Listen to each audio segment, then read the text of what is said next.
So thank you all for coming. I look forward to hearing the grilling in the chair tonight and in the days to follow.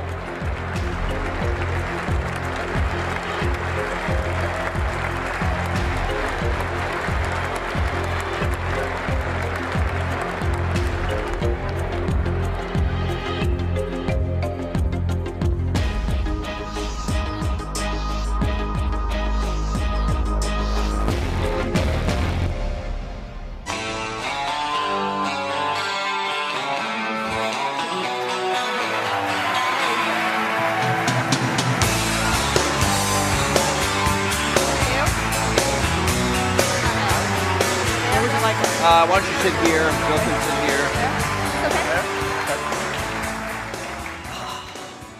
Okay. Well, thank you.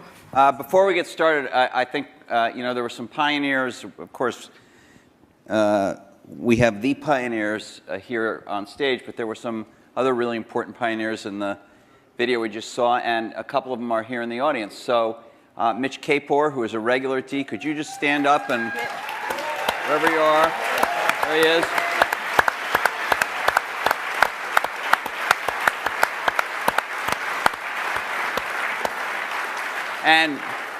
And Fred Gibbons, who has not come to D before but is here tonight. Fred. There's Fred. Right there. And I don't know if he's in the room, but I do want to recognize our fellow journalist Brent Schlender from Fortune, who did the last, to my knowledge, the last joint interview these guys did. It was not on a stage, but it was a Fortune magazine interview. Brent, I don't know if you're in the room. If you are, can you stand? Maybe he's Way back there. Way over there.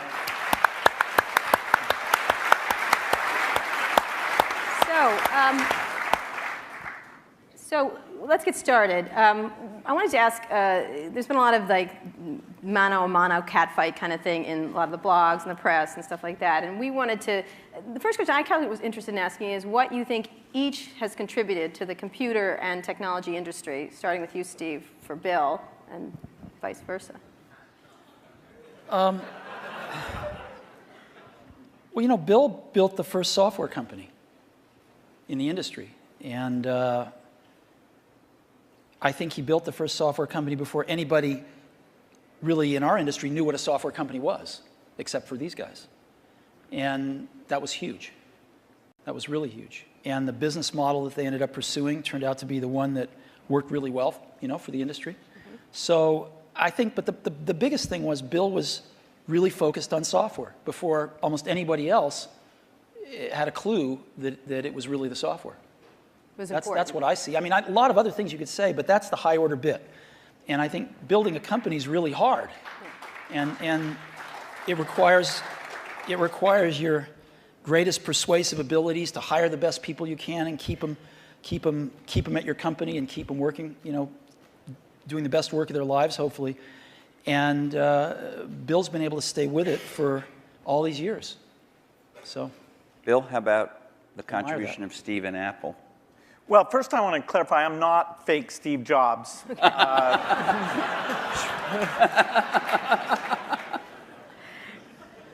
know, what Steve's done is quite phenomenal. You know, if you look back to 1977, that Apple II computer, the idea that it would be a mass market machine, you know, the bet that was made there by Apple uniquely, there were other people with products, but the idea that this could be an incredible, empowering phenomena, Apple pursued that dream. You know, then one of the most fun things we did together was the Macintosh, and that was so risky. You know, people may not remember that Apple really bet the company. Lisa hadn't done that well, and you know, some people were saying, okay, that general approach wasn't good. But the team that Steve built, even within the company, to pursue that, even some days it felt a little ahead of its time. I don't remember that Twiggy disk drive. 128K. Yeah. The Twiggy disk drive, yes. Steve gave a speech once, which is one of my favorites, where he talked about, in a certain sense, we build the products that we want to use ourselves. And you know, so he's really pursued that with incredible taste and elegance that has had a huge impact on the industry.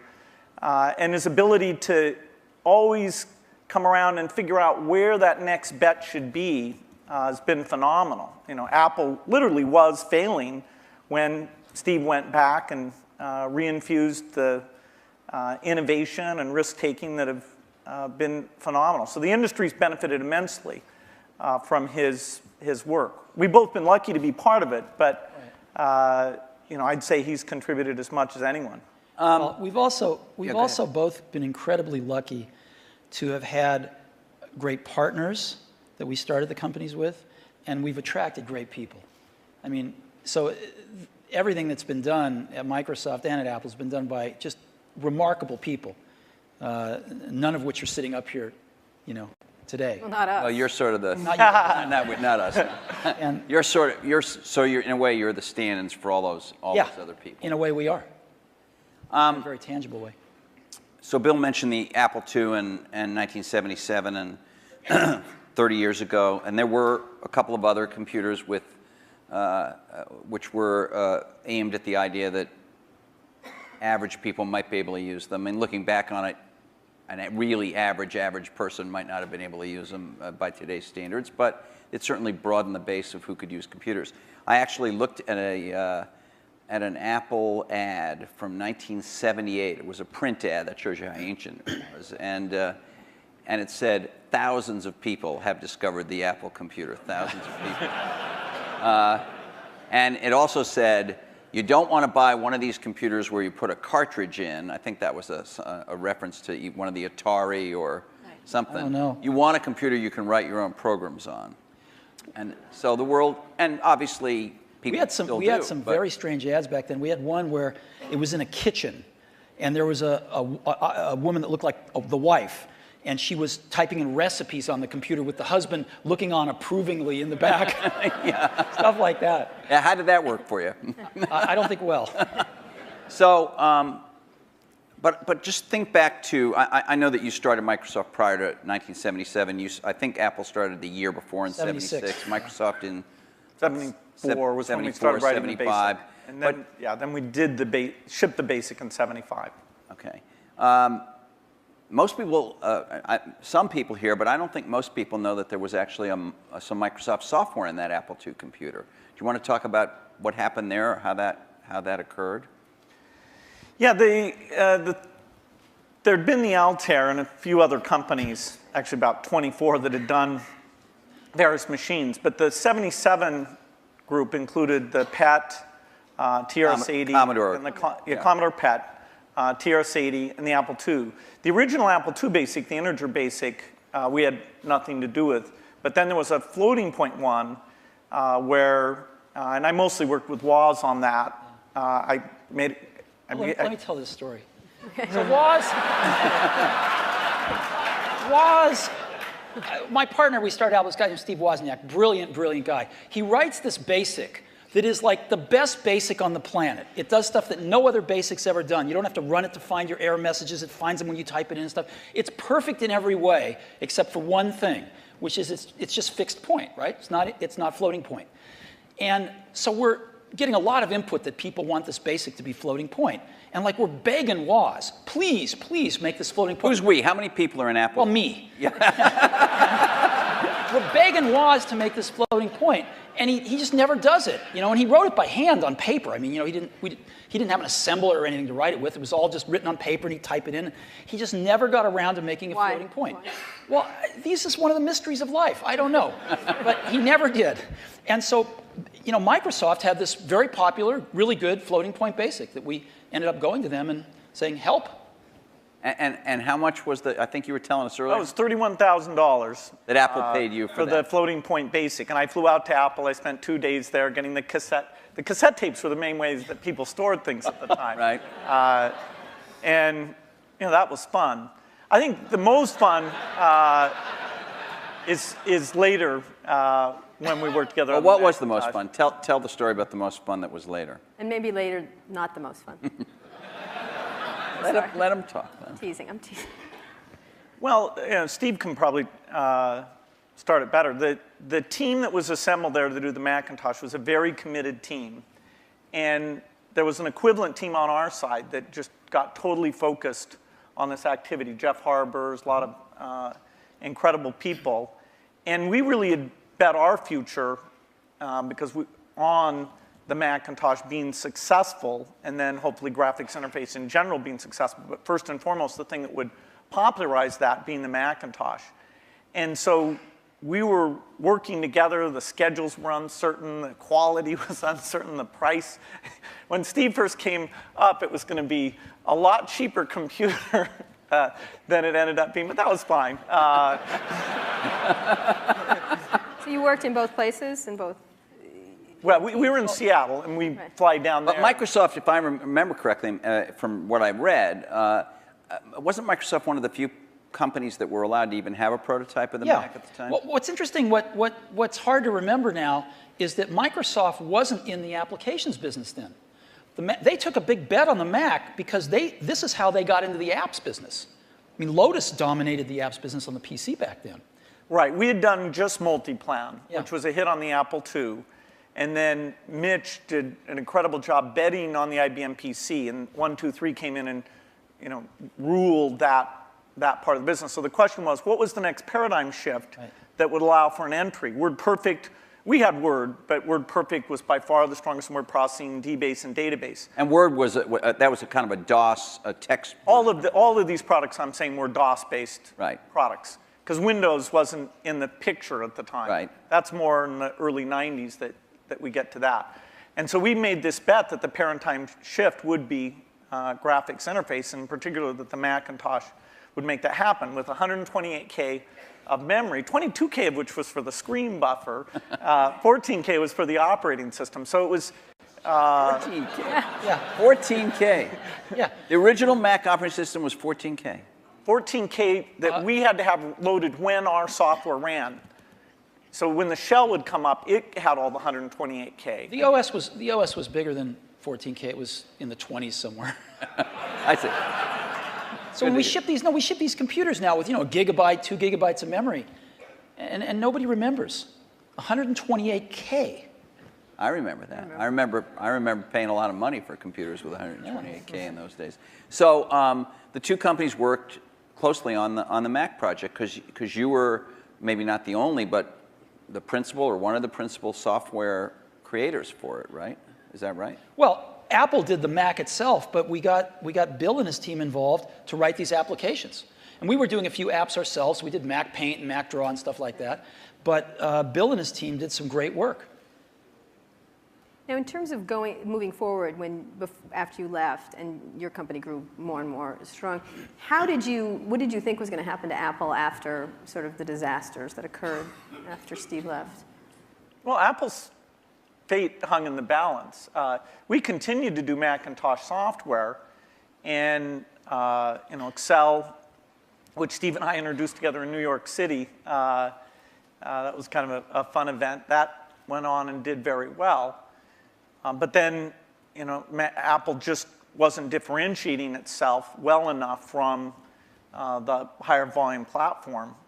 And meaning Windows, right? I mean, DOS and Windows.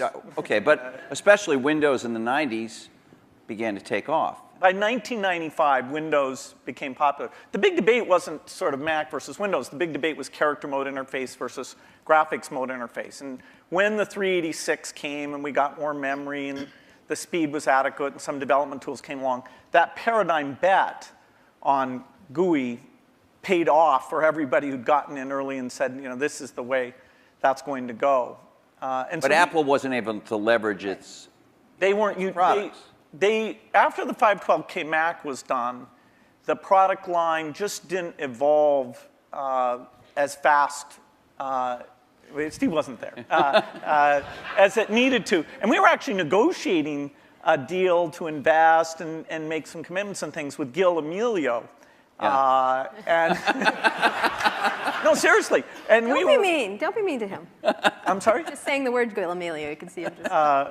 And so I was calling him up on the weekend and all this stuff. And next thing I knew, Steve called me up and said, don't worry about that negotiation with Gil Amelio. You can just talk to me now. And I said, wow. Gil was a nice guy, but he had a saying. He said, Apple is like a ship with a hole in the bottom, leaking water. And my job is to get the ship pointed in the right direction.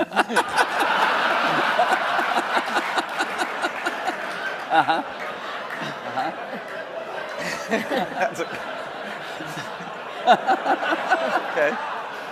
So, and meanwhile, through all this, I mean, I want to get back to the thing we saw in 1997 at Macworld there, but Windows was just going great guns. I mean, Windows 95, to whatever extent earlier versions of Windows had not had all the features, all the GUI stuff that the Mac had, Windows 95 really was an enormous, enormous leap. Yeah, Windows 95 is when graphics interface became mainstream and when the software industry realized, wow, this is the way applications are going to be done.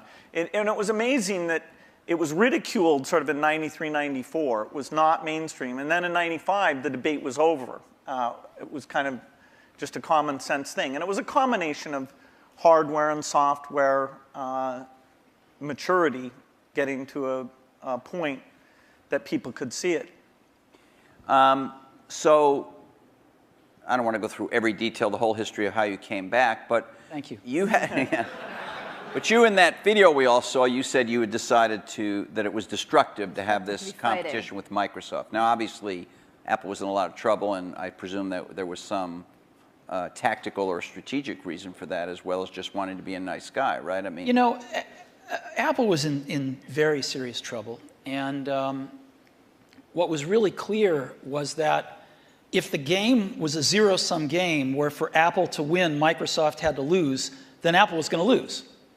But that's, a lot of people's heads were still in that place. Why was that from your perspective? Well, a lot of people's heads were in that place at Apple, and even in the customer base, because, you know, Apple had invented a lot of this stuff, and Microsoft was being successful, and Apple wasn't, and there was jealousy and this and that. There was just a lot of reasons for it that don't matter. But the net result of it was there were too many people at Apple and in the Apple ecosystem playing the game of, for Apple to win, Microsoft has to lose. And it was clear that you didn't have to play that game, because Apple wasn't going to beat Microsoft. Apple didn't have to beat Microsoft. Apple had to remember who Apple was, because it had forgotten who Apple was. And so to me, it was pretty essential to break that paradigm. And it was also important that, you know, Microsoft was the biggest software developer outside of Apple developing for the Mac. And so, you know, it was just crazy what was happening at that time. And Apple was very weak. And so I called Bill up, and we tried to patch things up. Yeah, and since that time, we've had a team that's fairly dedicated to doing the Mac applications, and they've always been treated kind of in a unique way so that they can have a pretty special relationship with Apple. And that's worked out very well. In fact, every couple years or so, there's been something new that we've been able to do on the Mac, and we have it's a great business for us. And it's actually, the relationship between the Mac development team at Microsoft and Apple is a great relationship. It's one of our best developer relationships.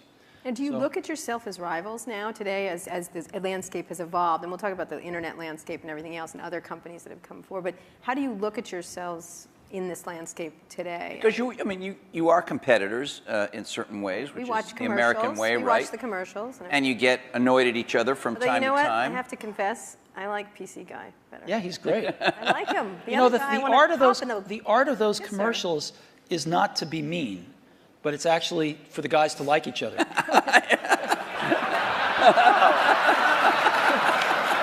Thanks. PC Guy is great. I like PC. Got a big heart. His mother loves him. His mother loves him. I'm telling you. Loves him. I like PC Guy totally much better. Wow. I do. I don't know why. He's endearing. The other guy's a PC Guy's what makes it all work, actually. Yeah. All right. It's worth thinking about. So how do you look at yourselves? Let me just ask you, Bill. Obviously, Microsoft is a much larger company. You're in many more markets, many more types of products than Apple is. You know, when you were running the company, or when Steve Ballmer is running the company, you think obviously about Google. You think about, I don't know, Linux in the enterprise. You think about lots of, I mean, Sony in the game area. How often is Apple on your radar screen at Microsoft in a business sense? Well, they're on the radar screen as an opportunity. And in a few cases like the Zune, that, if you go over to that group, they think of Apple as a competitor. They love the fact that Apple's created a gigantic market, and they're going to try and come in and contribute something to that. And we love them because they're all customers.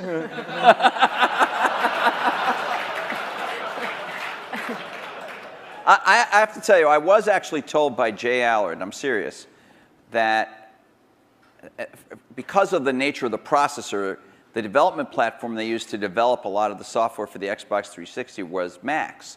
And he claimed that at one point they had like placed the biggest order for whatever the Mac Tower was at the time of anybody, and it was Microsoft. I don't know if it was the biggest, but yeah, we had the same processor, essentially, that the Mac had. This is one of those great ironies. Is, they were switching away from that processor while the Xbox 360 was adopting it, but for good reasons, actually, in both cases, because we're not in a portable application, and that was one of the things that processor roadmap didn't have. But yes, we did. It shows pragmatism, but we try and do things that way.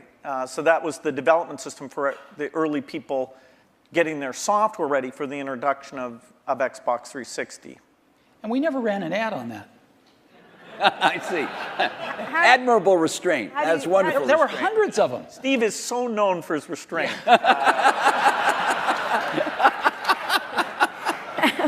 How do you look at Microsoft from an Apple perspective? I mean, you compete in computers and I mean, you iPods. could say you don't compete, you know, the era of destructive whatever, whatever you said in 1997, but you think you're consciously aware of what they're doing with Windows. You followed Vista closely, I think. What's really interesting is, and we talked about this earlier today, if you look at the reason that the iPod exists and that Apple's in that marketplace, it's because these really great Japanese consumer electronics companies who kind of owned the portable music market for a long, invented it and owned it, couldn't do the appropriate software, couldn't conceive of and implement the appropriate software. Because an iPod's really just software. It's software in the iPod itself, it's software on the PC or the Mac, and it's software in the cloud for the store. And it's in a beautiful box, but it's software. If you look at what a Mac is, it's OS 10, right? It's in a beautiful box, but it's OS 10. And if you look at what an iPhone will hopefully be, it's software. And so the big secret about Apple, of course, not so big secret maybe, is that Apple views itself as a software company. And there aren't very many software companies left. And Microsoft is a software company. And so, you know, we look at what they do and we think some of it's really great. And we think some of it's, a little bit of it's competitive and most of it's not. You know, we don't have a belief that the Mac is going to take over 80% of the PC market. You know, we're really happy when our market share goes up a point. And we love that and we work real hard at it. But Apple's fundamentally a software company, and there's not a lot of us left, and Microsoft's one. But you may be fundamentally a software company, but you've been known, at least to your customers and to most journalists, as the company that kind of pays a lot of attention integrating software and hardware. You know, Alan Kay, Microsoft has made some recent moves to be a little more like that. Obviously, not in your core biggest businesses, but with Xbox and Zune and, you know, the Surface Computing a device we saw today is another example. These aren't markets that hold up in size to Windows or Office, but they're some of your more recent initiatives. Are the company's approaches to this Alan Kay had urging a little? Or? Alan Kay had a great quote back in the 70s, I think. He said, people that love software want to do their own hardware. You know? Well, Bill loves software. No, I can resist that. The question is, are there markets where the innovation and variety you get is a net positive? The negative is that in the early stage, you really want to do the two together. So you want to do prototyping and things like that, you know, really is one thing. And then to take the phone market, we think we're on 140 different kinds of hardware. We think it's beneficial to us that even if we did a few ourselves, it wouldn't give us what we have through those partnerships. Likewise, if you take the robotics market, very undeveloped. We have over 140 all tiny volume robots using Microsoft software, and the creativity, building toys, security things, medical things. We love the innovation and the ecosystem that's going to grow up, who knows when, but we're patient around that, and we'll have a great asset with this robotic software platform. So there are things like PC, phone, and robot where the Microsoft choice is to go for the variety. Apple's great. They're, for them, they do what works super well for them. And there's a few markets like Xbox 360, Zune, and this year we have 2 new ones, the Surface thing and this round table, which is the meeting room thing, where we'll actually, through subcontractors, but it's the P&L on the risk and all that for the hardware. The design is completely a Microsoft thing. The round table, is that something you've announced, or were you just? We've shown prototypes of it. That's the thing where it's got the 360-degree cameras and all those. It's like Cisco has something in that market, and HP too, right? Or oh, HP has a very high-end thing that's a tiny bit like it. But anyway. All right. Do you ever regret? Was there something you might have wanted to do differently? And maybe you feel like this happened after you left Apple. Something you might have done differently where you could have had a much bigger market share for the Mac? Well, before I answer that, let me make a comment on Bill's answer there, which is, it's very interesting in the consumer market and the enterprise market. They're very different spaces. And in the consumer market, at least, I think one can make a pretty strong case that Windows on PCs, it's hard to see other examples of the software and hardware being decoupled working super well yet. It might in the phone space over time. It might. But it's not clear. It's not clear. You can see a lot more examples of the hardware-software coupling working well. And so I think this is one of the reasons we all come to work every day, is because nobody knows the answer to some of these questions. And we'll find out over the coming years. Maybe both will work fine. Yeah, and I think maybe they won't. Yeah, it's good to try both approaches. In some product categories, take music players, the solo design worked better. In the PC market, the variety of designs at this stage has a higher share. It has a higher share? Yeah, it has a lot higher share. Well, it's not that much different in music players the other way around. Is there some moment you feel like I should have done this, or Apple should have done that, and we could have had? Oh, you stuck to this idea of these hardware-software integration, and it's working very well now. There's a lot of things that happened that I'm sure I could have done better when I was at Apple the first time, and a lot of things that happened after I left that I thought were wrong turns, but it doesn't matter. It really doesn't matter, and you kind of got to let go of that stuff, and we are where we are. So we tend to look forward, and one of the things I did when I got back to Apple 10 years ago was I gave the museum to Stanford and all the papers and all the old machines, and kind of cleared out the cobwebs and said, let's stop looking backwards here. It's all about what happens tomorrow, and because you can't look back and say, well, gosh, I wish I hadn't gotten fired. I wish I was there. I wish this. I wish that. It doesn't matter.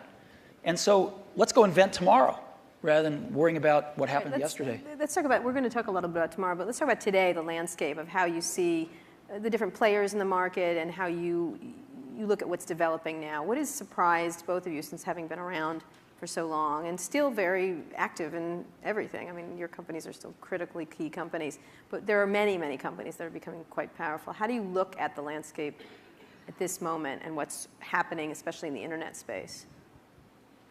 I think it's super healthy right now.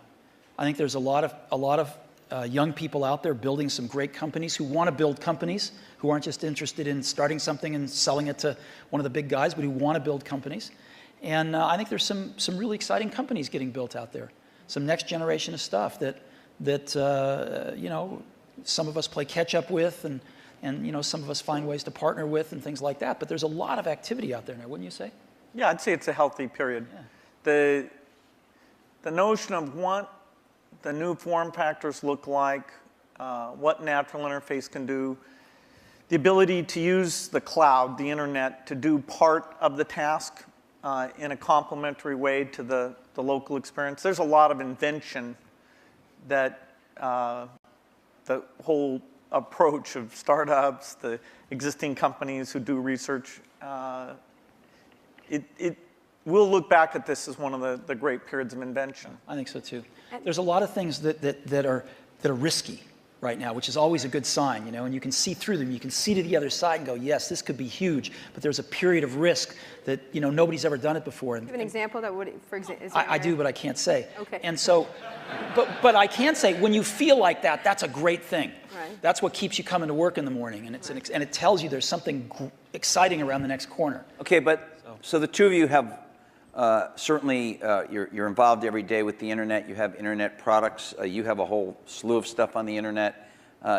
You have iTunes and .Mac and all of that. But on another level, you're the guys who represent the rich client, the personal computer, the big operating system and all that. And there is a certain school of thought, and I'm sure it's shared by some people in the room, that this is all migrating to the cloud and you'll need a fairly light piece of hardware that won't have to have all that investment, all the kind of stuff you guys have done throughout your careers. So as much as people might think of you as rivals, one way to think of you as the two guys. We're both dinosaurs. Huh? They were both dinosaurs. Dinosaurs or whatever. I can talk about that? No. Seriously, is there in 5 years, is the personal computer still going to be the linchpin of all this stuff? Well, you can say that it'll be predicted that it won't be. The network computer took us over about, 5 years ago, we disappeared. Remember the single function computer? There was somebody who said that these general purpose things are kind of a dumb idea. So that took us over. The mainstream is always under attack. The thing that people don't realize is that you're going to have rich local functionality. I mean, at least our bet. As you get things like speech and vision, as you get more natural form factors, it's a question of using that local richness together with the richness that's elsewhere. And as you look at the device, say, that's connecting to the TV set or connecting in the car, there are lighter weight hardware internet connections. But when you come to the full screen, rich, edit the document, create things, I think we're nowhere near where we can be on making that stronger. I'll give you a concrete example. I love Google Maps, use it on my computer, in a browser. But when we were doing the iPhone, we thought, wouldn't it be great to have maps on the iPhone? And so we called up Google, and they'd done a few client apps in Java on some phones, and they had an API that we worked with them a little on. And we ended up writing a client app for those APIs. They would provide the back-end service. And the app we were able to write, since we're pretty reasonable at writing apps, blows away any Google Maps client. Just blows it away. Same set of data coming off the server, but the experience you have using it is unbelievable. It's way better than the computer. And just in a completely different league than what they'd put on phones before. And that client is the result of a lot of technology on the client, that client application. So when we show it to them, they're just blown away by how good it is. And you can't do that stuff in a browser. So people are figuring out how to do more in a browser, how to get persistent state of things when you're disconnected from a browser, how do you actually run apps locally using apps written in those technologies so they can be pretty transparent whether you're connected or not. But it's happening fairly slowly, and there's still a lot you can do with a rich client environment. At the same time, the hardware is progressing to where you can run a rich client environment on lower and lower cost devices, on lower and lower power devices. And so there's some pretty cool things you can do with clients. So so you're saying rich clients still matter, but maybe I misunderstood you, but your example was about a rich client that is not a personal computer as we have thought of a personal computer. What I'm trying to say is I think the marriage of some really great client apps with some really great cloud services is incredibly powerful, and right now can be way more powerful than just having a browser on the client. You're talking about a software company being a software and services company rather than a... I'm saying the marriage of these services plus a more sophisticated client is a very powerful marriage. Bill, you were gonna... Architecturally, the question is, do you run just in the cloud and all you have down locally is the browser? And that is the same question for the phone as it is for the full screen device. There'll always be different screen sizes because these are, you know, the 5-inch screen does not really compete with the 20-inch screen, does not compete with the big living room screen. Those are things that there'll be some type of computing behind all of those things, all connected to the internet. But the idea that locally you have the responsiveness of immediate interaction without the latency or bandwidth limitations that you get if you try and do it all behind, that's what leads to the right balance. What does that device look like in 5 years? What would be your principal device? Is there one or? Is it a, I think you use, I could be wrong, I think you carry a tablet. Right. Right. Which has not necessarily stormed the world yet. Yeah, this is like Windows 1992, I think. That is, I'm unrepentant on my belief. Okay. But to go back to Kara's point, what would you each imagine that you would carry as your principal, let's say, thing to do? I mean, the Jeff web Hawkins and showed a very lightweight email device and all that kind of stuff. Yeah, I don't know if you guys saw, but Jeff Hawkins showed a Linux-based, a very small, I think he called it a companion to a smartphone today. A phone companion. It sounded a little naughty, frankly. It doesn't matter, you weren't there, but what would you think each would be? I assume you carry a tablet PC. I don't know what brand it is. Maybe you change them up. I don't know. You obviously carry a MacBook Pro, I would guess, or a MacBook. Yeah, well, and an iPhone. And an iPhone. You have one? I do. Right here? Yes. Well, he has when he took it out before. Really? Sorry. He flashed his iPhone earlier today. Anyway, go ahead. So what is your device? What would you say the device what's your really device should in be 5 carrying? years that you rely on the most? I don't think you'll have one device. I think you'll have a full screen device that you can carry around, and you'll do dramatically more reading off of that. Yeah, I mean, I believe in the tablet form factor. I think you'll have voice. I think you'll have ink. You'll have some way of having a hardware keyboard and some settings for that. And then you'll have the device that fits in your pocket, which the whole notion of how much function should you combine in there. You know, there's navigation computers, there's media, there's phone.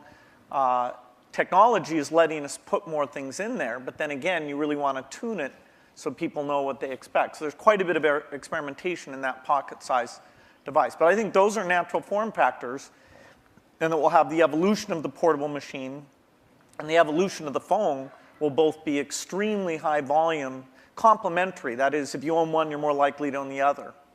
And then at home, you'd have a setup that they all plug into? Well, at home, you'll have your living room, which is your 10-foot experience, and that's connected up to the internet. And there you'll have gaming and entertainment. And there's a lot of experimentation in terms of what content looks like in that world. And then in your den, you'll have something a lot like you have at your desk at work. You know, the view is that every horizontal and vertical surface will have a projector, so you can put information. You know, your desk can be a surface that you can sit and manipulate things. Can I please have a room in my house that doesn't have a screen and a projector in it? The bathroom. Well, That's the perfect place for it, actually. so what's your 5-year outlook at the devices you'll carry? You know, it's interesting. The PC has proved to be very resilient. Because as Bill said earlier, I mean, the death of the PC has been predicted every few years. And here, when you're saying PC, you mean personal computer in general, not just Windows PCs. I mean personal computer in general. Okay. And you know, there was the age of productivity, if you will, you know, the spreadsheets and word processors, and that kind of got the whole industry moving. And it kind of plateaued for a while, was getting a little stale, and then the internet came along, right? And everybody needed more powerful computers to get on the internet. Browsers came along, and it was this whole internet age that came along, access to the internet. And then some number of years ago, you could start to see that the PC, that was taken for granted. Things had kind of plateaued a little bit, and innovation-wise at least. And then I think this whole notion of the PC, we called it the digital hub, but you can call it anything you want. sort of the multimedia center of the house, started to take off with digital cameras and digital camcorders and sharing things over the internet and kind of needing a repository for all that stuff. And it was reborn again as sort of the hub of your digital life. And you can sort of see that there's something starting again. It's not clear exactly what it is, but it will be the PC maybe used a little more tightly coupled with some back-end internet services and some things like that. And of course, PCs are going mobile in an ever greater degree. So I think the PC is going to continue, this general purpose device is going to continue to be with us and morph with us, whether it's a tablet or a notebook or a big curved desktop that you have at your house or whatever it might be. So I think that'll be something that most people have, at least in this society. In others, maybe not, but certainly in this one. But then there's an explosion that's starting to happen in these, what you call post-PC devices, right? And you call the iPod one of them. There's a lot of things that are not... You can get into trouble for using that term. I want you to know that. What? I'm kidding. Post-PC devices. Why? People write letters to the editor. They complain about it. Anyway, go ahead. Okay. Well, anyway, I think there's just a category of devices that aren't as general purpose, they're really more focused on specific functions, whether they're phones or iPods or Zunes or what have you. And I think that category of devices is going to continue to be very innovative, and we're going to see lots of them. Give me an example of what that would be. Well, an iPod is a post-PC device. A phone is a post-PC device. Is the iPhone and are some of these other smartphones, and I know you believe that the iPhone is much better than these other smartphones at the moment, but are these things, aren't they really just computers in a different form factor? I mean, when you say, we use the word phone, it sounds like... We're getting to the point where everything's a computer in a different form factor. So what? Right? So what if it's built with a computer inside it? It doesn't matter. It's what is it? How do you use it? How does the consumer approach it? And so who cares what's inside it anymore? So what are the core functions of the device formerly known as the cell phone, whatever we want to call it, the pocket device? What would you say the core functions? Like 5 years out, what are the core functions of that pocket device? How quickly all these things that have been somewhat specialized, the navigation device, the digital wallet, the phone, the camera, the video camera, how quickly those all come together, it's hard to chart out. But eventually, you'll be able to make something that has the capability to do every one of those things. And yet, given the small size, you still won't want to edit your homework or edit a movie on the screen of that size. And so you'll have something else that lets you do the reading and editing and those things. Now, if we could ever get a screen that would just roll out like a scroll, then you might be able to have the device that did everything. Well, in the very first D conference, we had these guys from E-Ink here. Yeah. I'm sure you've both talked to them. They were talking about that. That was 5 years ago. It's always 5 years out. Do you? Yes, we can't. There's some advances in projection technology that are more likely to deliver it, I think, than the flexible material guys. But it's not even on the horizon, no matter which of the two approaches are pursuing. We have some Microsoft research people who work on that, and there's a lot of investment, but it's at least in the 5-year time frame. 5 years from now, what's going to be on that pocket device? I don't know. And the reason I don't know is because I wouldn't have thought that there would have been maps on it 5 years ago.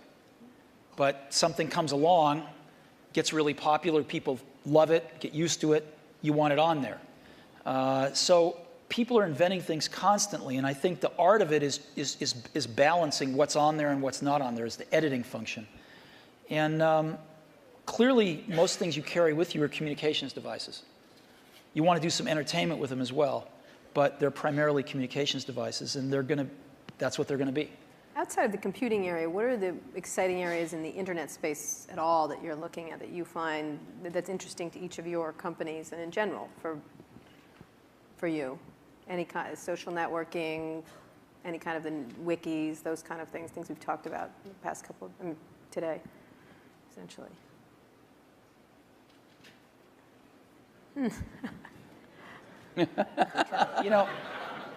We're working on some things that I can't talk about. Again.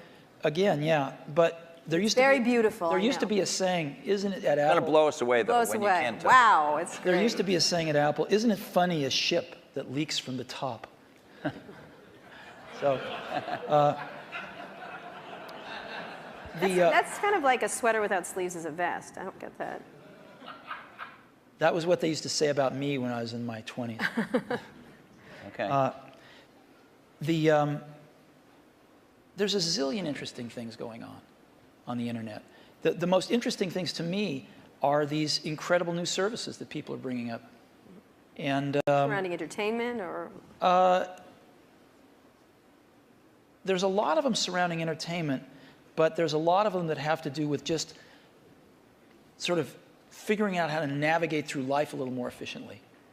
And I think, it's really great when you show somebody something and you don't have to convince them they have a problem that this solves. They know they have a problem. You can show them something, they go, oh my God, I need this. And I think you're going to see a lot of things like that happen over the next year or two.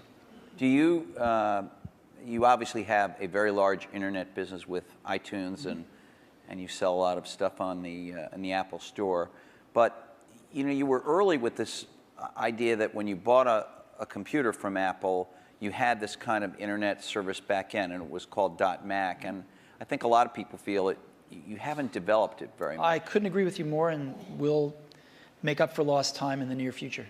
And in your case, you obviously have huge things like Hotmail, for instance, which is, I guess, and Windows Messenger, which are both widely used, and I don't even know how many users. A gazillion.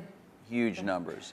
But on the other hand, you haven't, as Steve Ballmer was talking about today, you have other people have much stronger positions in things like search and other parts of the internet. So, are you guys, because you are the personal computer companies that are best associated with that, not as nimble as some of these competitors at this point?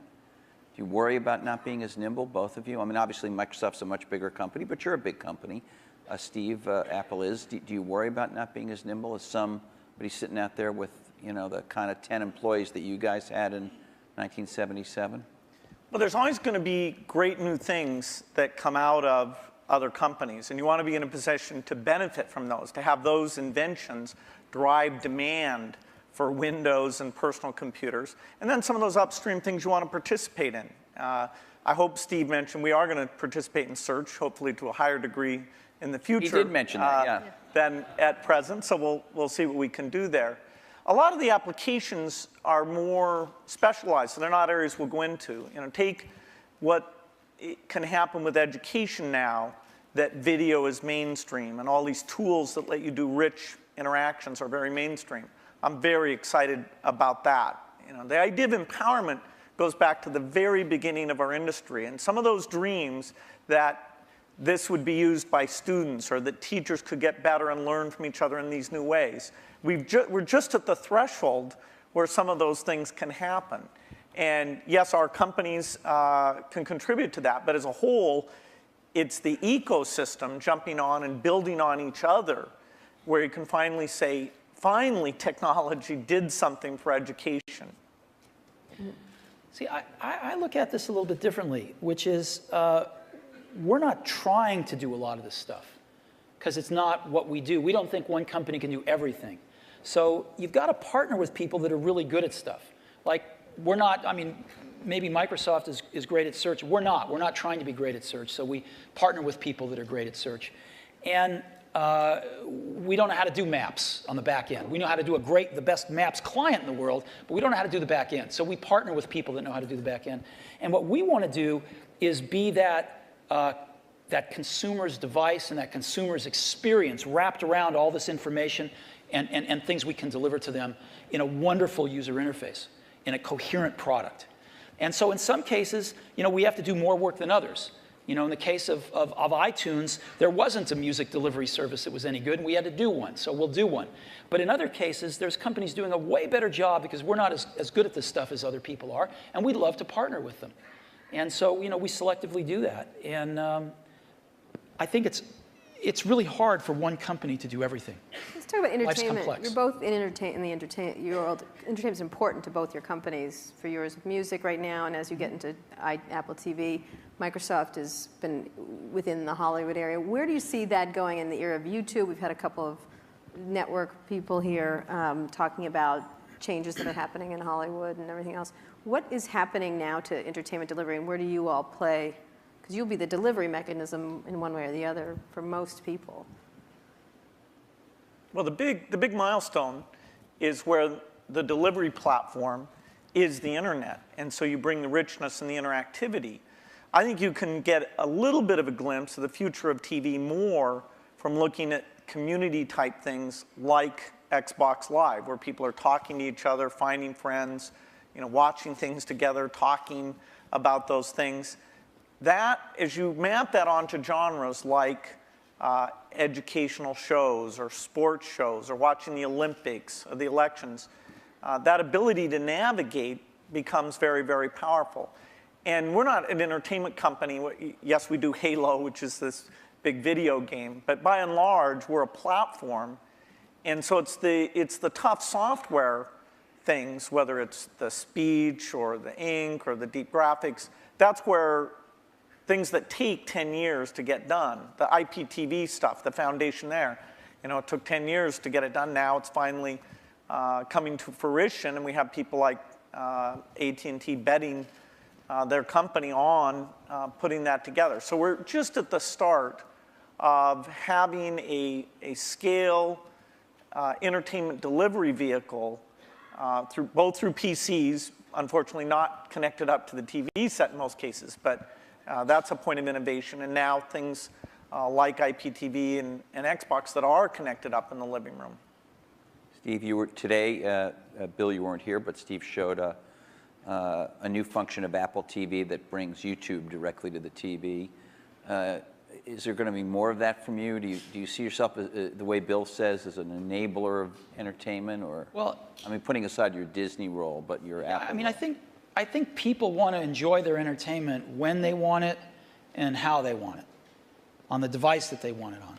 So ultimately, that's going to drive the entertainment companies into all sorts of different business models. And that's a good thing. I mean, if you're a content company, that's a great thing.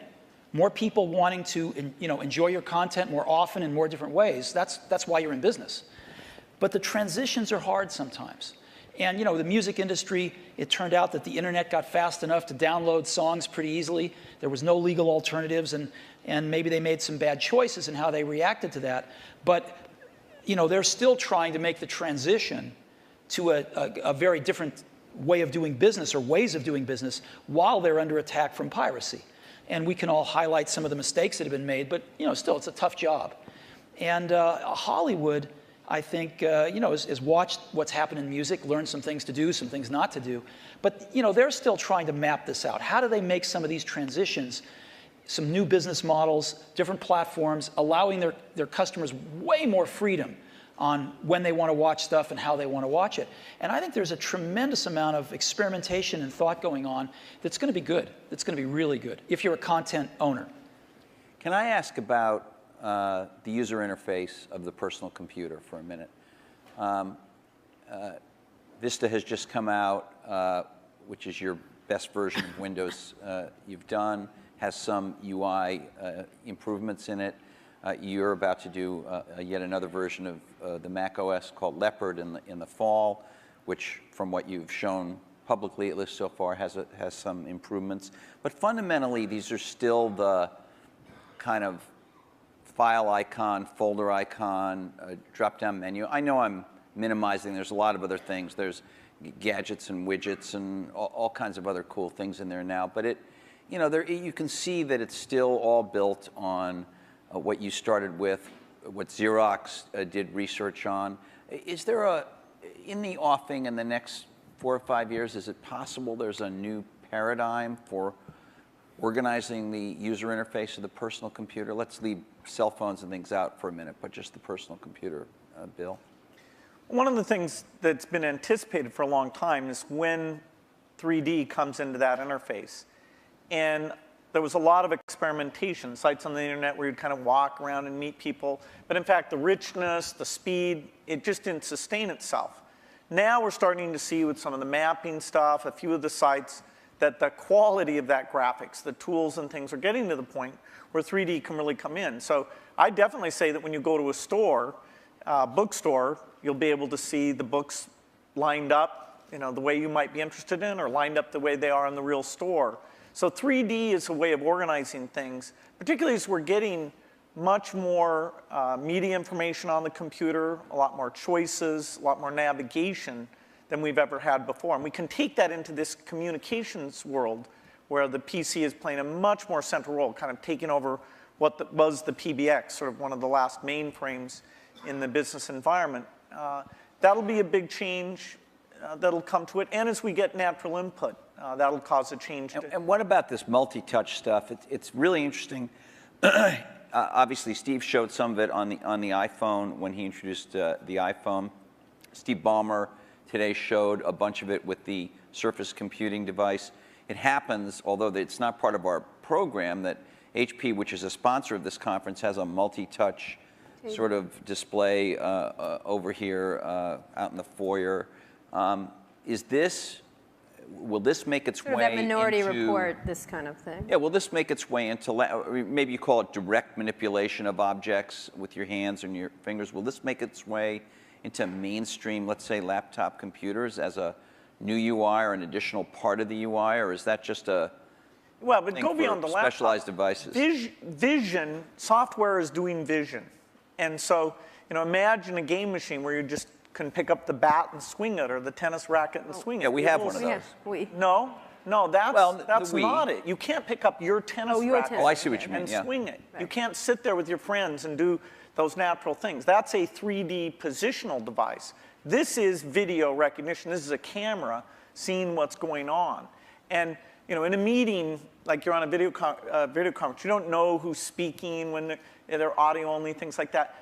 The camera will be ubiquitous. Now, of course, we have to design it in a way that people's expectations about privacy are handled appropriately. But software can do vision, and it can do it very, very inexpensively. And that means this stuff becomes pervasive. You don't just talk about it being in a laptop device. You talk about it being part of the meeting room or the living room or...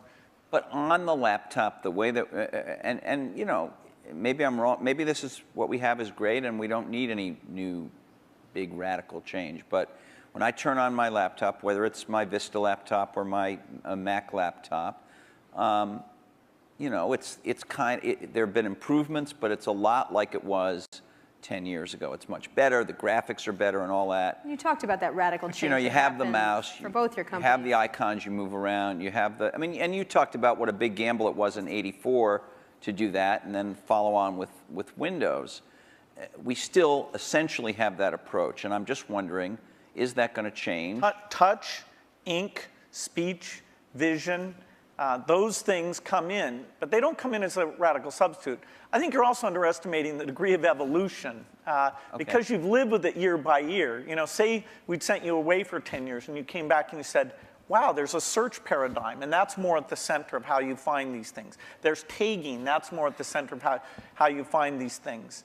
You know, the evolution is a very good thing. In fact, even in that evolution, the stuff we did with Office, there's this balance you strike where when you make a change, in that case the ribbon, you're going to have some users who feel like, oh, geez, I have to spend a little bit time to be brought along to that.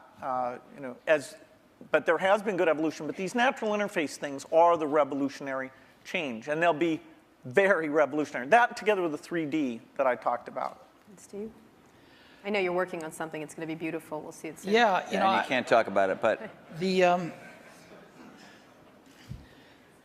Bill discusses all his secret plans. You don't discuss any of them. I know, it's not fair, but it's, I think the question is a very simple one, which is,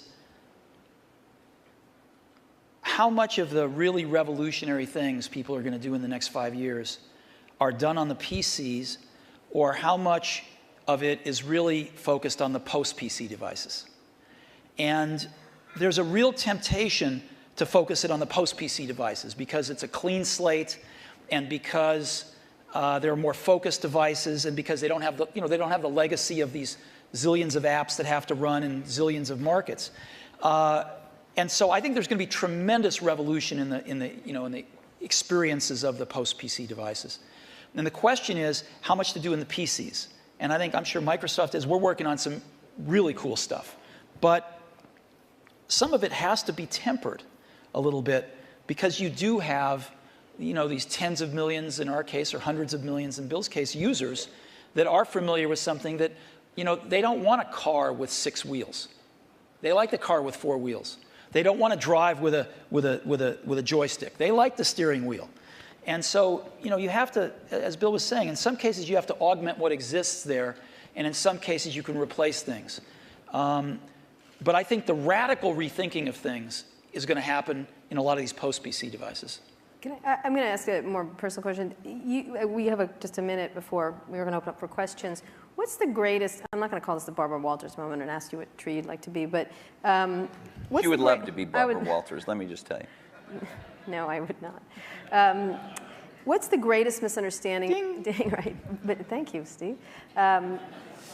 About your relationship. I mean, you're obviously going to go down in history as history books already said kind of thing. But what's the greatest misunderstanding between your relationship and about each other? What would you say would be this idea of catfight? This idea of which one of the many? We've kept our marriage secret for over a decade now. Canada, that trip to Canada. Mm-hmm.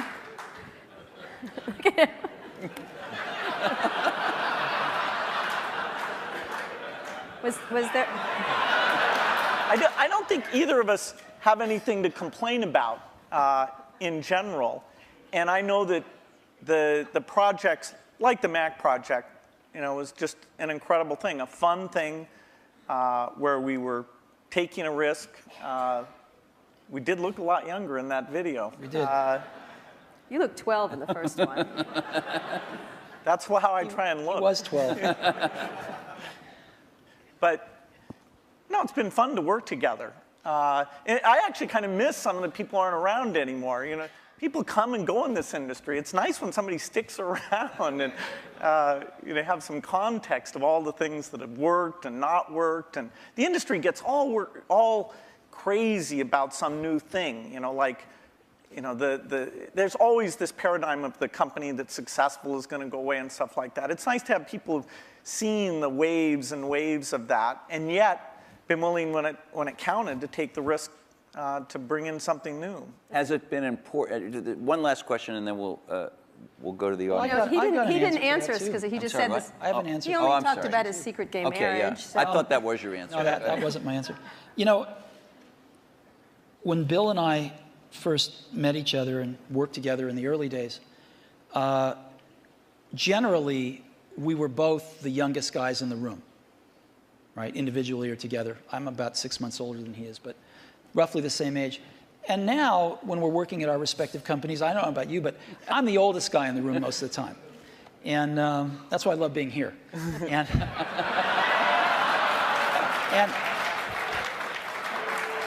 so happy to oblige. Happy to oblige. And I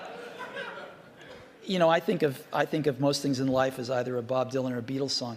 But there's that one line in that one Beatles song, you and I have memories longer than the road that stretches out ahead. And that's clearly true here. Well, you know what? I think we should end it there.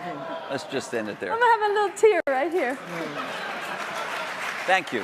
Thank you very much. Thank you so much. Sure. Thank you. Thank you. I think there's some questions. We're going to ask you questions.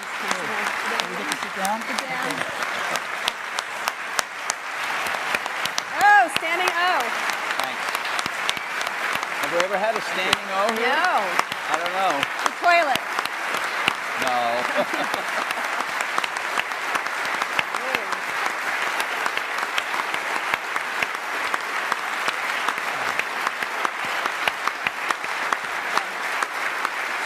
Whoa.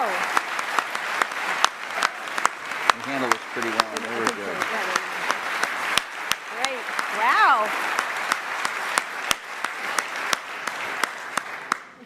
so some audience questions. Questions. Please. Can we have the lights? Roger Matt Roger. from Elevation Partners. Hey guys, that was incredible. Thank you very much.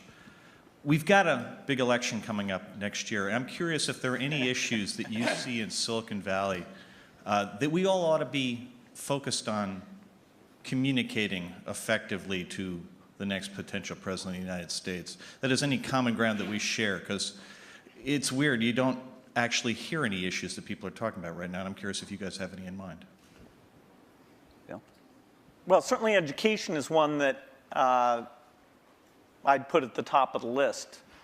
Are there technological solutions right now that they could do something about, or is that just sort of like the... No, technology is going to be helpful and more, but the way that teachers are measured and made excellent, the way that the high schools are designed, the expectations they have, it's not just a pure technology thing. It's more an institutional practice where the opportunity is. And there should be a lot of debate about the different ways of doing that. Steve? Boy, we've got some pretty big problems, and I think most of them are much bigger than anything Silicon Valley can contribute right now to solve, so hopefully some of those will get solved. I also think we underestimate how much all of our industry depends on stability. We've enjoyed a long period of stability, and we've been able to focus on technology and growing our businesses and stuff, and I think we take that for granted sometimes. One of the more interesting areas that we all suffer from, of course, is in the area of energy dependence. And there's a lot of work going on, I know, a lot of investing going on anyway. I don't know if the results are there, but a lot of investing going on in alternative energy, and maybe Silicon Valley can play a small role in some of that stuff too. Are you guys investing in that area, personally, or? Some. Which might be a lot. Go ahead. And you? Exactly. $1 billion here or there. Steve? Steve, Are you investing in that area? No. Or just a Prius? Okay. Or something like Yeah, just appreciating it. Over there? Hi, Don Eklund, Sony Pictures. My question is really, at what point is there too much diversity? It was talked about a few times in the discussion, the fact that now microprocessors are very low cost, memory's low cost, software is ubiquitous. But my life has been made better by standards like coding standards, network standards, and it seems like we're reaching a point where diversity is starting to take hold to a point where we're not going to be able to have the kinds of convergence devices that I think everyone would really be able to appreciate. And I'm wondering, is this going to be like healthcare or mass transit, where you just can never put it back in the bottle again? And I'd like to get your perspective on that. If there's still an opportunity to have some grand convergence devices that can really simplify people's lives and enrich their lives. Steve? Well, I think Bill and I would agree that we can get it down to 2. No, I think it's hard to limit imagination and innovation. I think there's always going to be a bunch of new great things, and I think that's part of what we put up with to get the innovation. We put up with a little bit of aggravation to get the innovation. And I think the marketplace is awfully good at allowing diversity when it should, and then getting rid of it when it shouldn't. And then letting it come back sometimes. Yeah. Well, not, yeah. I mean in terms of standards and things. The internet standards have been incredibly powerful. Video formats, things like this. And so I don't see things that are going to really hold back a convergence device.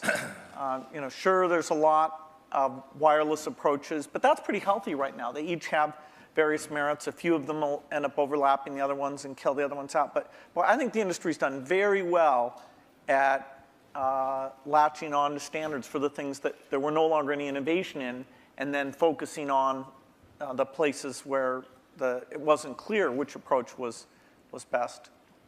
Jesse? Hi, I'm Jesse Kornbluth, headbutler.com. Because you're not the youngest guys in the room anymore, it's perhaps appropriate to ask you a question about legacy, each of you. Bill, even your harshest critic would have to admit that your philanthropy work is, planet-shaking, incredible, and could be, if you make it, a second act so amazing that it would dwarf what you've actually done at Microsoft.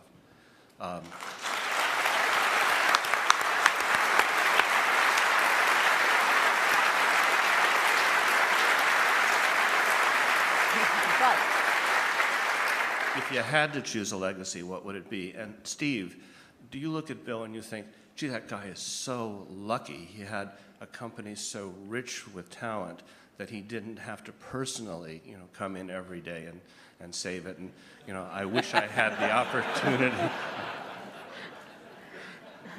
Okay, he's not going to answer that one. Bill? Well, the most important work I got a chance to be involved in, no matter what I do, is the personal computer. That's what I grew up, my teens, my 20s, my 30s. I even knew not to get married because I was until later, because I was so obsessed with it. That's my life's work. And it's lucky for me that some of the skills and resources, but I'd put skills first, that I was able to develop through those experiences can be applied to the benefit of the people who haven't had technology, including medicine, working for them. So it's an incredible blessing to have two things like that. But the thing that if you look inside my brain, it's filled with software and, the magic of software and a belief in software. And, that's not going to change. Okay. So your question was about whether I wish I didn't have to go into Apple every day?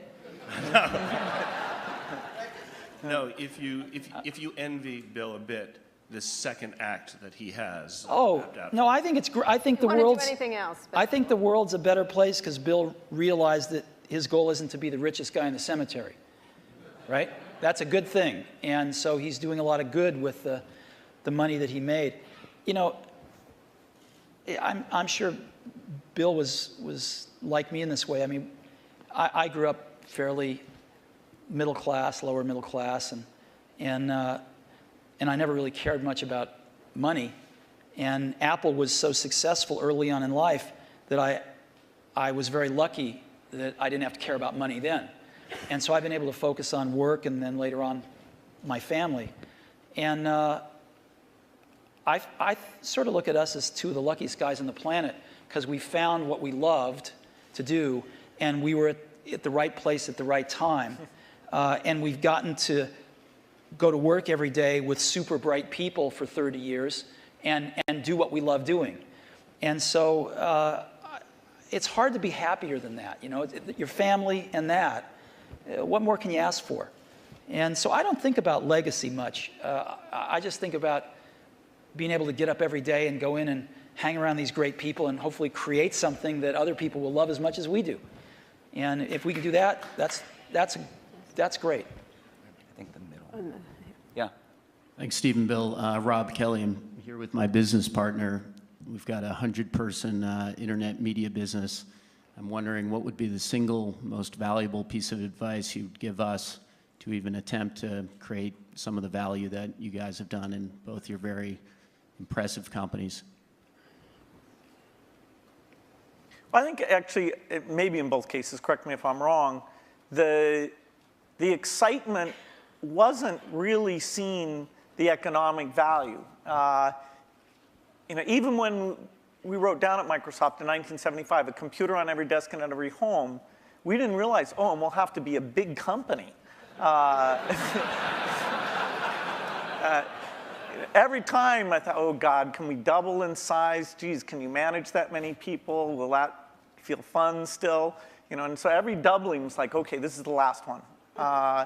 And so the economic thing wasn't at the forefront.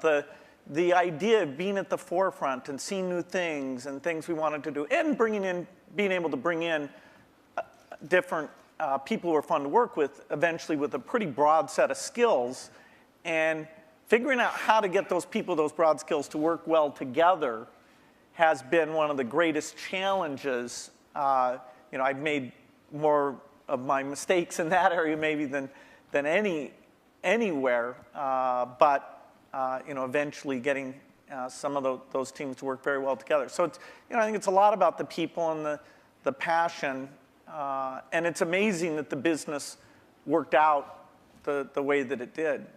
Yeah. People say you have to have a lot of passion for what you're doing, and it's totally true. And the reason is because it's so hard that if you don't, any rational person would give up. It's really hard, and you have to do it over a sustained period of time. So if you don't love it, if you're not having fun doing it and you don't really love it, you're going to give up. And that's what happens to most people, actually. If you really look at the ones that ended up, you know, being successful, unquote, in the eyes of society and the ones that didn't, oftentimes it's the ones that are successful loved what they did so they could persevere when it got really tough. And the ones that didn't love it quit because they're sane, right? Who would want to put up with this stuff if you don't love it? So it's a lot of hard work, and it's a lot of worrying constantly. And if you don't love it, you're going to fail. So you got to love it. You got to have passion.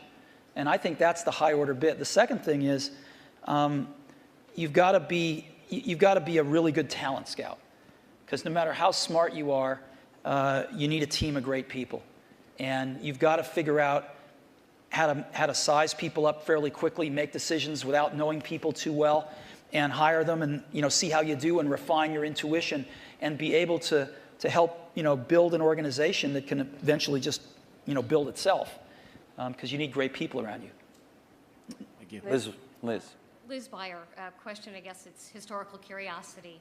You approached the same opportunity so very differently. What did you learn about running your own business that you wished you had thought of sooner or thought of first by watching the other guy? Well, I'd give a lot to have Steve's taste.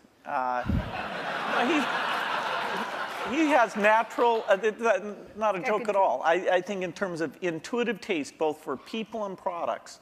We sat in Mac product reviews where there were questions about software choices, how things would be done, that I viewed as an engineering question, and that's just how my mind works.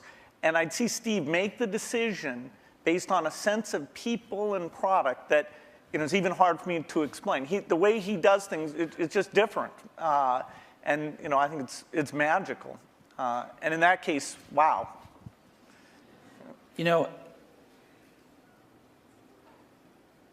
Because Woz and I started the company based on doing the whole banana, we weren't so good at partnering with people. And actually the funny thing is, Microsoft's one of the few companies we were able to partner with that actually worked for both companies. And we weren't so good at that, as where Bill and Microsoft were really good at it, because they didn't make the whole thing in the early days. And they learned how to partner with people really well. And I think if Apple could have had a little more of that in its DNA, it would have served it extremely well.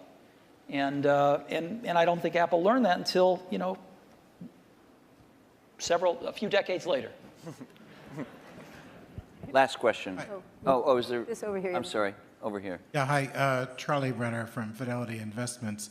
In our financial services industry, we are focusing very strongly on aging and retiring baby boomers, a huge demographic. We're not that old. Oh, no, I wasn't. The question is different from what it sounds like it's going to be. But most of the innovation that we see coming from computer and internet companies is kind of youth-oriented. And I'm just wondering if there are activities going on in your companies acknowledging what's going to be happening generationally. Not true. I'll give you one example. So we started building in video cameras into almost all our computers a few years ago. And the response by people of all ages, but in particular seniors, has been off the charts. Because they're buying these things now, and they're buying them for their grandkids, their sons and daughters with their grandkids, so they can stay in touch with their grandkids, and they're video conferencing more than younger people are. And it's incredible what this has done. So that's just one simple example, but there's like dozens of them that have clicked with seniors that are living independently that want to stay in touch with extended families and do other things like that. Yeah, I think that it's a very good point when you look at the size of the market. And that's partly why it's great that there are all these companies out there who can see, okay, what would you do for seniors? I think natural user interface is particularly applicable here because the keyboard, we're sort of warped in that we grew up using the keyboard, and so it's extremely natural to us. But things like, and that's partly why when we showed the Surface computer, I showed it privately to a bunch of CEOs a couple weeks ago. I was kind of stunned by how blown away they were. But their ease of navigation is just not the same. And when they saw that, the idea that they could organize their photo album, it meant more to them than it did to me. I'll give you another example. We've got a little shy of 200 retail stores now. And one of the things the stores are doing is personal training now. It's called one-to-one. And we are up to now a run rate of 1 million personal training sessions. They last an hour per year. 1 million per year. You only started a little while ago, right? Yeah. We started about a year ago. And we're up to 1 million training sessions a year run rate now. And a lot of those folks, some of them anyway, many of them are seniors. And they're coming in and they're spending an hour learning how to use Office, and they're spending an hour learning how to video conference. And they can basically come in as much as they want, and they can schedule these things throughout a year, and they pay $99, I think, a year for it. And it's been great. Last question. Now the last question over there. We all share a common science fiction experience of the metaverse or the Matrix, where we all could communicate without being in the same place. And by the way, thank you both for providing us the best platform so far to go to chat rooms or to all go to a MySpace. It's a far cry from these things that we see on Star Trek or the holodeck. What kinds of things can you imagine that are partway there that could be much better than the 3-window iChat that we might see in the next 5 or 10 years? Well, I don't think Steve's going to announce his transporter. I want Star Trek. Just give me Star Trek. No, I think short of the transporter, most things you see in science fiction are, in the next decade, the kinds of things you'll see. The virtual presence, the virtual world that both represents what's going on in the real world and represents whatever people are interested in. This movement in space as a way of interacting with the machine. I think the deep investments that have been made at the research level will pay off with these things in the next 10 years. Steve? I don't know. And that's what makes it exciting to go into work every day. Because there's, as we talked about earlier, this is an extraordinarily exciting time in the industry. And lots of new stuff happening. So, I can't even begin to think of what it's going to be like 10 years from now. Great. Thank you so much. Thank you so much. Thank you so much. It's great. It's great.